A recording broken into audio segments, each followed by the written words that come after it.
ஆச்சி அதிரசமா விடுங்க, கையில தட்டி சூடான எண்ணெயில பொரிச்சா அதிரசம் ரெடி. தென்காசியில் தினசரி காய்கனி சந்தை வியாபாரிகளின் காலவரையற்ற கடையடைப்பு போராட்டத்தால் பொதுமக்கள் கடுமையாக பாதித்துள்ளனர்.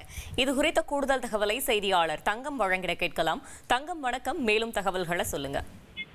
வணக்கம். அதாவது தென்காசி நகராட்சியில் புதிதாக மார்க்கெட் கட்டிடம் கட்டி முடிக்கப்பட்டது. இந்நிலையில் சில மாதங்களுக்கு முன்பு இந்த கட்டிடம் கட்டப்பட பணிகள் தொடங்கப்பட்ட நிலையில் தென்காசி நகராட்சி பூங்காவில் தற்காலிகமாக வியாபாரிகளுக்கு கடை அமைக்க அனுமதி வழங்கப்பட்டது.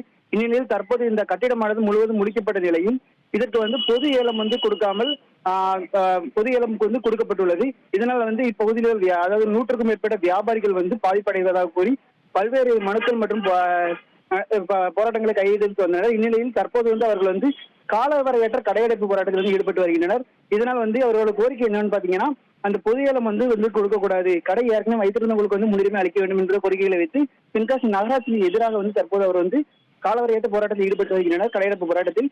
இதனால் அப்பகுதியில் உள்ள பொதுமக்கள், அதாவது குறிப்பாக இந்த சந்தையில் தான் விலைகள் குறைவாக இருக்கும் என்று அனைத்து பொதுமக்களும் இப்ப நகராட்சியில் உள்ள பொதுமக்கள் வாங்கி செல்லும் வழக்கத்தில் தற்போது இந்த கடையடைப்பு போராட்டத்தில் பொதுமக்கள் பெரிதும் பாதிக்கப்பட்டுள்ளனர். மேலும் விவசாயிகளும் காய்கறியை எங்கு கொள்முதலுக்கு கொடுப்பது என்று தெரியாமல் வருவது குறிப்பிடத்தக்கது.